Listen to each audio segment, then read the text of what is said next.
4분기에도 이런 테크주들의 상승 흐름이 진구 같은 흐름으로 계속 지속될 수 있을지 여부 한번 말씀해 주시죠. 아마존을 써본 분들, 마이크로소프트, 구글을 써본 분들이 이런 기업들이 될 것 같구나, 그런 식으로 주가를 잘 매매를 했다라는 거죠. 이 부분이 플랫폼 기업들을 완전히 끝장내기는 그렇지 않을 것 같다라고 하는 것이고요. 특히 미국 정부의 입장에서는 빅테크 기업들에 대한 독과점도 규제를 해야 하지만 밖에는 더 큰 적이 있다는 거죠. 중국이라는.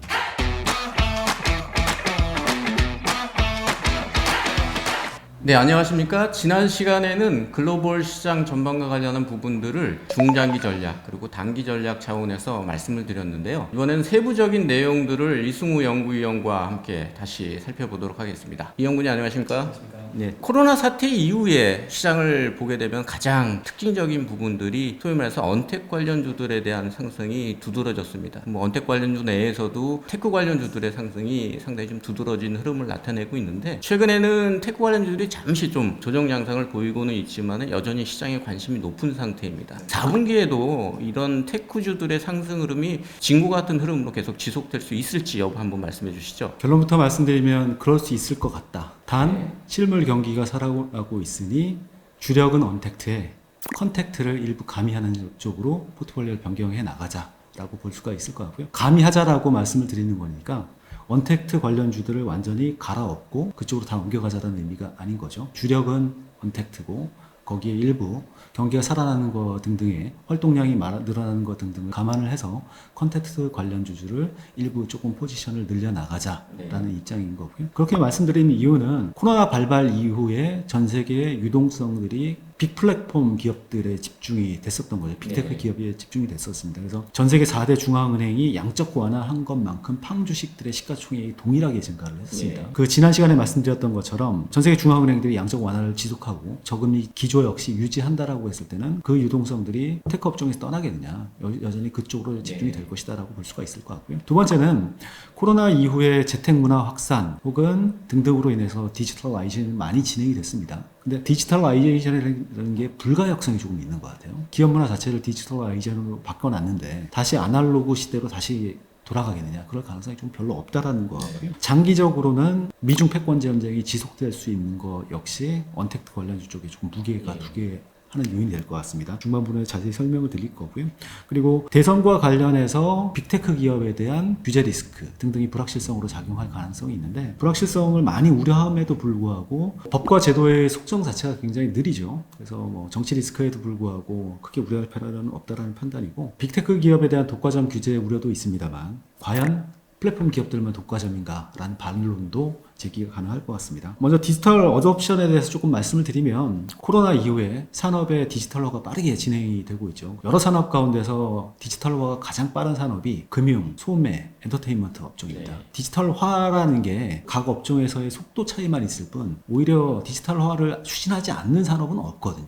디지털화를 얼마나 빠르게 진행하느냐, 얼마나 많이 하느냐의 문제일 뿐 거의 모든 산업이 코로나 발발 이후에 디지털화를 빠르게 진행 중이다. 그렇게 한번 진행이 됐던 디지털화는 이전으로 아날로그가 다시 될 가능성은 없다. 즉 디지털라이제이션이라는 건 기본적으로 불가역성을 지니는 것 같다. 그래서 코로나가 조금 향후에 안정을 찾고 백신이 개발된다 하더라도 디지털라이제이션은 앞으로도 계속 진행이 될 거다라는 점에서는 언택트 관련주들 그리고 그 중심에 서 있는 빅테크 업종에 대한 전망은 유효하다라고 보실 수가 있을 것 같고요. 디지털화를 말씀드렸는데 단적으로 재택근무 같은 경우가 그렇습니다. 2015년에 미국의 재택근무 비율은 일주일에 한 번 이상 한 사람들 다 손들어 보세요 라고 했을 때 그 비율이 한 25%였습니다. 즉 한 4명 중에 1명이 2005년 전에는 재택근무를 했다라고 하면 지금은 10명 중에 6명 가까이 재택근무를 하거든요. 굉장히 비율이 빠르게 늘어난 것이고, 재택근무를 해보니까 어떠세요? 라고 했을 때는 직원의 입장을 물은 것입니다. 그랬을 때는 재택근무 좋습니다라고 하는 비율이 1명이면 반대로 그냥 회사에서 나가서 일하는 게 더 나은 것 같아요 라고 비율이 1대1이에요. 거의 그렇습니다. 그랬을 경우에는 이제 직원의 입장이 아닌 사측의 입장이 중요한 건데, 회사는 재택근무를 어떻게 하겠습니까? 라고 했을 때 글로벌 기업들한테 설문을 돌려보니까 우리는 재택근무 비율을 앞으로 더 늘릴 겁니다 라는 비율이 한 65%에 달합니다. 재택근무 비율을 더 줄이겠다라고 하는 압도적으로 적은 것 같고요. 조금 다른 설문 결과인데, 우리는 사무 공간을 더 늘릴 겁니다 라는 기업들은 없어요. 거의 없습니다. 거의 제로의 수준이에요. 우리는 사무 공간을 더 줄일 겁니다라는 설문조사 결과하고 좀 일맥상통하는 부분인 거죠. 그래서 향후에 이제 코로나 상황이 좀 진정된다 하더라도 지금의 재택근무 문화가 사라질 가능성은 좀 적어 보여요. 오히려 흔히 말하는 뉴노멀이 될 가능성이 있는 게 지금의 재택근무 문화다라고 보실 수가 있을 것 같고요. 특히 뭐 이제 재택근무를 하다 보면 재택근무를 주로 하는 사람이 30, 40대 직장인들이잖아요. 예. 직장인들이 재택근무를 뭘로 하겠습니까? 다 인터넷으로 컴퓨터로 노트북으로 줌으로 마이크로소프트의 웹엑스 등등을 써서 근무를 한다라는 거죠. 그러다 보니까 인터넷을 중요시 생각해요. 실제로 인터넷이 중요합니까 안 중요합니까를 따졌을 때는 30, 40대 연령에 있는 분들은 인터넷이 굉장히 중요하다라고 네. 하는 거고 인터넷이 중요하다라는 인식 자체가 코로나 이전에 비해서 코로나 이후 국면이 훨씬 더 그 비율이 높아졌다라는 거죠. 그리고 우리나라에서는 해외 주식 투자하시는 분들은 뭐 서학개미운동, 동학개미운동의 반대편에 있는 서학개미운동이라고 말을 하는데 미국 본토에서 그냥 미국에서 개인 투자자 하시는 분들은 로빈후드라고 부르거든요. 예. 근데 그 로빈후드들의 활약상을 한번 보면 빅테크 기업들이 굉장히 현란하게 매매를 굉장히 잘했어요. 네. 그게 단순히 그냥 시세를 추종하는 흐름이 것이 아니라 아마존을 써본 분들, 마이크로소프트, 구글을 써본 분들이 아 이런 기업들이 될 것 같구나 그런 식으로 주가를 잘 매매를 했다라는 거죠. 그래서 그거는 그만큼 인터넷의 중요성을 잘 깨닫고 있는 개미 투자자들이 그렇게 실제 매매까지 잘 연결을 한 것이고요. 그런 거 등등 따져보면 빅테크 기업의 코로나가 안정된 이후에도 좋은 흐름을 이어갈 가능성이 크다라고 보실 수가 있을 것 같아요. 결국 향후의 흐름에서도 언택 관련주, 소위 말해서 테크 주식들을 중심으로 한 언택 관련주에 대한 관심이 유지되는 그런 가운데에서도 컨택 관련주에 대한 관심도 이제 좀 높아질 가능성이 있다. 특히 컨택 관련주들도 디지털화를 빨리 앞당기는 종목 중심, 업종 중심으로 해서 포함이 될 가능성이 높다라고 이렇게 정리를 할 수 있을 것 같네요. 그리고 앞서도 잠깐 언급을 해주셨지만은 그 대선 결과 여부에 따라서 플랫폼 기업에 대한 어떤 규제 얘기들이 심심찮게 나오고 있는 그런 상황입니다. 특히 최근 들어서 보게 되면은 미국과 중국 간 반도체를 중심으로 한 그 첨단 산업에 대한 경계나 경쟁 부분들이 상당히 좀 심화되고 있는 상황에서 과연 이런 플랫폼 기업에 대한 규제가 바람직한 건가라는 그런 의문이 제기될 수 있는 부분인데요.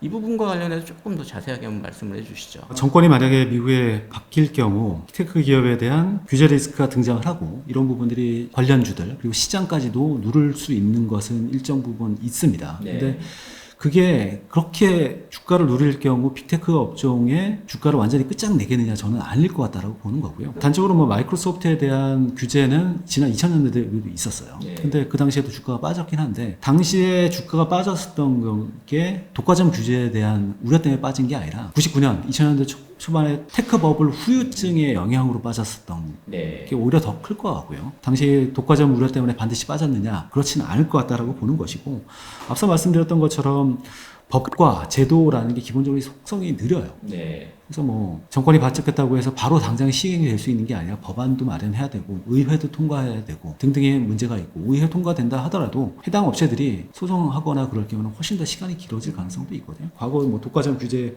경우에도 소송 등으로 인해서 10년 가까이 걸렸던 사례들도 많습니다. 그래서 이 부분이 플랫폼 기업들을 완전히 끝장내겠느냐 그렇지 않을 것 같다라고 하는 것이고요. 특히 미국 정부의 입장에서는 빅테크 기업들에 대한 독과점도 규제를 해야 하지만 밖에는 더 큰 적이 있다는 거죠. 중국이라는. 즉 중국과 기술 경쟁 내지는 패권 전쟁을 해야 되는 미국 정부의 입장에서 빅테크 기업들을 과감하게 규제를 했을 때 미국이 그 중국과의 패권 전쟁에 과연 승리를 할 수 있겠느냐 그렇지 않을 거다라는 거죠. 그래서 패권 전쟁의 핵심 전력이 플랫폼 기업들이고 빅테크 기업인데 과감하게 규제를 하거나 과격하게 규제를 하거나 과격하게 찢어발길 가능성은 현재로서는 굉장히 희박한 것이 아니냐. 실제로 미중 간의 패권 전쟁이다라고 말씀을 드렸는데 국가 간의 전략 경쟁이 펼쳐지는 거거든요. 네. 그러니까 미국 역사상 외부와의 전략 경쟁이 펼쳐지는 그래서 국가의 역량이 총동원돼야 되는 경우에서는 국가의 총요소 생산성 증가율이라는 게 굉장히 높게 나타났던 시기들이 많다라는 거죠. 1차 대전이 있었던 1910년대 그리고 대공황 후유증을 치유하기 위한 뉴딜 정책이 펼쳐졌던 1930년대 2차 대전이 있었던 1940년대 그리고 2차 대전이 종료된 이후에 소련과의 냉전을 치렀던 1950년대 60년대에는 총요소 생산성 증가율이 굉장히 높았었어요. 네. 그러니까 국가의 역량이 총 집중돼서 전략 경쟁에 승리해야 되다 보니까 그걸 이끌어 나갈 주력분들이 필요하다는 거죠. 네. 그거에 해당되는 기업이 빅테크 기업이고, 빅테크 기업을 만약에 지금 시장이 가지고 있는 우려처럼 과격하게 규제해서는 전략 경쟁에서 승리하기 어렵다라는 것이 빅테크 기업에 대한 규제 우려가 지금의 빅테크 기업들을 과도한 주가 하락으로 연결시킬 가능성을 좀 희박하게 보는 논거 가운데 하나입니다. 그러니까 중국과의 경쟁을 생각하게 된다라고 하면은 규제에 대한 논란은 그렇게 걱정할 필요는 없을 것 같다라는 부분. 그리고 만약에 규제가 가해진다 하더라도 그러한 부분들이 테크 기업들의 성장성을 훼손시키는 그런 흐름으로 이어지지는 않을 거다라고 이렇게 보신 것 같은데요. 테크 관련주와 관련해서 또 하나 궁금한 부분들이 좀 있는데요. 그 부분은 아무래도 코로나 사태 이후에 가장 많이 올랐던 산업이 결국 테크 관련주들이 관련된 산업이지 않습니까? 그런데 만약에 코로나와 관련된 부분에서 백신이 곧 개발이 된다거나 치료제가 곧 개발이 되는 그런 상황이 된다라고 하면은 그동안 올랐던 부분들 어떻게 보면은 상승의 주 요인이 된 부분들이 이제 없어지는 그런 상황이 된다라고 하면은 테크주들에 대한 조정이 본격적으로 나오는 것 아닌가라는 그런 우려감이 있을 수 있습니다. 투자자 입장에서는요. 이 부분과 관련해서 좀 어떻게 생각을 하시는지. 백신 개발, 리콜, 플랫폼 기업 하락 네. 아니냐라고 질문을 하신 거고요. 연초에 그런 전망들이 일단 많았었고, 네. 코로나 발발 초기에 백신이나 치료제가 개발이 되면 게임 체인저가 될 것이다. 그래서 코로나는 완치돼서 시장이 원래 상태로 돌아갈 것이다라는 전망들이 그때 많았었고요. 근데 지금은 조금 아닐 것 같아요. 지금은 백신 개발, 리콜, 플랫폼 기업 하락이 아닐 수도 있다. 네. 왜냐하면 백신에서는 효용률이 중요하거든요. 네. 근데 효용률이 지금 60%만 돼도 많이 되는 수준일 거다. 50 내지는 60%일 거다라고 추정을 합니다. 백신 효용률이 50 내지 60%라는 거는 10사람이 백신을 맞았으면 그 가운데 5명 정도만 면역력을 갖추게 되고 나머지 5명은 여전히 면역력을 못 갖췄다. 따라서 코로나부터 안전하지 않은 사람이 한 5명 정도는 된다라는 의미거든요. 그러면 백신 효용률이 좀 높은 경우는 한 70, 80% 이상이 되어야지 된다라고 봐요. 네. 일반적으로. 근데 지금의 전망처럼 백신 효용률이 50% 내지는 60%라고 하면 백신을 접종하겠다는 사람 역시 같이 줄어들게 되거든요. 네. 10사람 가운데서 나는 백신 맞을래라고 하는 사람이 한 3사람밖에 네. 없어요. 백신 효용률 50%에 백신을 맞겠다라고 하는 사람이 10사람의 조합이면 그냥 이런저런 코로나에 대해서 자연 면역력을 갖추는 사람이 한 50%는 나와야 돼. 2사람 가운데 하나예요. 근데 지금 그러느냐? 그렇지 않거든요. 자연 면역률은 논문마다 전부 다 다르는데요. 전 세계적으로 자연 면역률이 1% 내외다라고 추정하는 논문들도 있고, 유럽 같은 일부 도시 같은 경우에는 면역률이 5%, 즉 100사람 가운데 한 5명은 지금 코로나에 대해서 자연 면역력을 갖췄다라고 보기도 하고, 뉴욕에서 코로나로 인해서 혈석 투석을 받고 있는 흑인들이나 히스패닉 등등을 조사했을 때는 그게 한 10% 정도 가까이 올라온 것 같다라고 보는 논문들도 있고 그래요. 천차만별이에요. 즉 1%냐 5%냐 10%냐의 문제일 뿐 지금 자연 면역률이 50%에 달하느냐 그게 아니거든요. 그래서 현재 그 임상 3상에 들어가 있는 회사들이 10여 개 가까이 되는 그런 상태고 3상 단계에서 최종 승인을 받는 비율은 한 60% 정도 돼요. 그러면 10여 개사가 3상 단계에 들어가 있으면 그 가운데서 백신을 개발하는 회사는 무조건 나오는 거다라고 볼 수가 있죠. 네. 그런데 무조건 나온다 하더라도 지금처럼 백신 효용률이 50% 내지는 60%에 그쳐서는 코로나부터 안전한 세상을 만들 가능성이 조금 없다라는 거죠. 즉 우리는 백신이 나온다 하더라도 내년에도 계속해서 마스크 쓰고 다닐 가능성이 좀 크다. 그렇다라고 하면 지금의 언택트 문화 자체, 빅테크 기업 중심의 증시 흐름 자체가 무너질 가능성이 역시 낮게 보는 것이 옳다라는 생각입니다. 결국에는 뭐 코로나 사태가 진정되더라도 코로나 이전의 상황으로 모든 것이 되돌아가지는 않을 거다. 상황은 그 이전하고 그 이하고는 많이 다른 상황으로 전개될 거다. 그 백신이 개발된다 하더라도 그 테크 기업주들에 대한 어떤 급락을 우려할 사항은 아니다라고 정리를 할 수 있을 것 같습니다. 자, 그렇다면은 이제 또 하나 이제 궁금한 부분들이 소위 말해서 언택 관련주라고 하면은 우리가 흔히 이제 테크 관련주들이라고 이렇게 정의를 할 수가 있는 그런 상황인데 컨택 관련주라고 하면은 테크 이외의 그런 산업이나 종목들을 다 아우르는 그런 거다라고 볼 수 있을 텐데 그렇다고 해서 모든 산업, 모든 종목들이 갑자기 다 좋아지는 그런 부분은 아닐 거다라고 생각이 되거든요. 그 이후에 이제 시장 상황이 좀 안정이 되고 코로나 사태가 안정이 된 이후에 컨택 산업 관련해서도 좀 압축해서 볼 필요가 좀 있지 않을까라는 그런 생각인데 뭐 그런 쪽의 산업은 어떤 산업군들을 우리가 좀 관심 있게 좀 봐야 될까요? 그 언택이라는 게 뭐 잘 아시겠습니다만 코로나 발발 이후에 등장한 신조어잖아요. 근데 그 언택의 핵심주들이 뭐가 있었냐 했을 때는 몇 가지 분류가 되죠. 플랫폼 기업도 있고 AI도 있고 등등으로 이렇게 분류할 수 있는 게 언택 관련주고, 언택의 반대편에 있는 컨택은 거의 모든 기업들이 컨택 관련주였었던 거잖아요. 그래서 지금 핵심주 언택으로만 끌고 왔었던 건데 컨택주를 일부분 가미를 해야 된다. 근데 실생활 경기 회복이 되고 있고 실효 활동량이 늘어나고 있기 때문에 컨택주를 가미를 해야 되는데 어떤 컨택주를 가미해야 될 것이냐. 그래서 앞서서도 지난 시간에도 산업별 디지털화가 빠르게 진행되고 있는 업종이 뭐 소매나 금융이나 엔터테인먼트 업종이다라고 말씀을 드렸던 것이고요. 그러면 컨택트 디지털과 관련되어 연관 지어질 수 있는 업종이 무엇이냐라고 했을 때 앞서 말씀드렸던 것처럼 엔터테인먼트다, 소매다, 금융이다, 이런 것들은 산업 디지털화가 빠르게 진행이 되고 있어서 언택 관련주의 성격을 일부 감행시하고 있는 거죠. 다만 금융업종 같은 경우는 그 디지털화가 빠르게 진행된다 하더라도 금리 자체가 낮죠. 은행 같은 경우는 예대금리로 이제 돈 버는 수익 구조로 되어 있는데 금리가 저금리가 제로금리가 2023년까지 묶여 있다라고 하면 금융업종과는 디지털화가 빠르게 진행이 된다 하더라도 수익을 많이 남기기는 어려운 업종이다라고 보실 수가 있을 것 같고요. 소매 같은 경우는 디지털화가 빠르게 진행이 되고 있고, 컨택 관련주다 하더라도 디지털화의 관점에서 보면 언택 쪽에 얼마나 붙을 수 있는 업종이 뭔가를 따져본다라면 거기서 나올 수 있는 업종이 소매고 엔터테인먼트 업종이고, 그거보다 시간이 조금 더 지나게 되면 여행 관련주들도 디지털화가 빠르게 진행이 되고 있거든요. 호텔 관련주들도 마찬가지고 그렇게 볼 수가 있고, 디지털화를 아예 적용할 수 없는 업종들도 있습니다. 그런 경우 같은 경우가 오히려 에너지 업종 같은 경우는 디지털 디스트럽션하고는 전혀 묶을 수 없는 업종이 에너지 업종이고, 거기에 에너지 업종 같은 경우는 특히 최근에 국제유가 급락이나 에너지 원자재 가격 악세 때문에 타격을 입는 업종이니까 접촉을 하더라도 후순위로 많이 밀어드는 업종이 그런 업종이 돼야 될 것 같고요. 결국에는 컨택 관련주라 하더라도 디지털화를 얼마만큼 빠르게 정착시켜 나가느냐 여부에 따라서 수익이나 이런 부분하고도 연관성이 있기 때문에 그런 업종을 중심으로 한 접근이 좀 필요하다라고 이렇게 정리를 할 수 있을 것 같네요. 전반적으로 한번 정리를 다시 한번 하겠습니다.